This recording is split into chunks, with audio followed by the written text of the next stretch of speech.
Welcome to this latest video on the Brookwood and Deepcut Junction Railway. This one covers the start of scenery and also some fitting of some LED lighting. As you may recall, the track runs through various sections of the bookcase, and this is where I started building the scenery. I applied some sky paper, put some tunnel mouths in, and then started building up the scenery. I began by using Amazon boxes, various other bits of cardboard, and of course crunchy newspaper.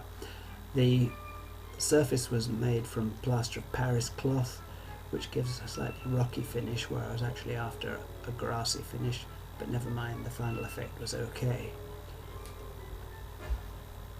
After completing the plaster of Paris, I started on the painting. For this I used acrylic paints. I found it quite difficult to get the right colour for grass, but in later attempts I managed to quieten it down a bit and it looks quite good. I then moved on to trees using Hornby wire frames and applying the foliage effect stuff with PVA glue. The end product was quite satisfactory and they make the scene look very realistic.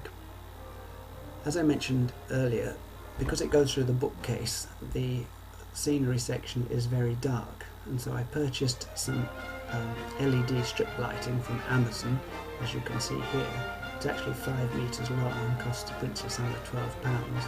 It's quite easy to cut it to length and then solder on the copper dots. I also purchased a dimmer with dimmer switch. I'm not sure if that was really necessary, but I thought I'd have a go. It fits in very easily because it's already glued and it just needs to be stuck to the underside of the upper shelf. As you can see from this picture, the change after turning on the lights is really dramatic. It brings the scene to life.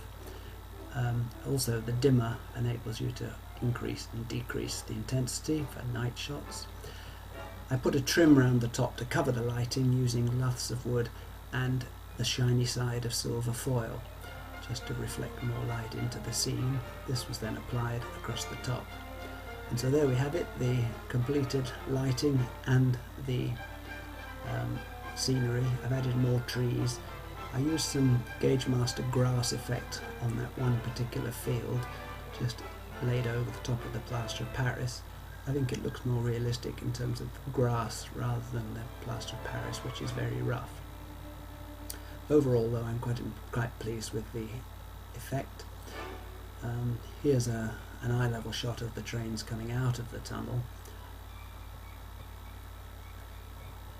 As you can see, this diesel manages to touch one of the trees. I'm going to have to do some work on that. And so here we are, this is the final effect. A little bit of touching up of the paintwork to be done, but generally a satisfactory result. Okay, I'll be talking to you again soon. Thanks for watching. Bye for now.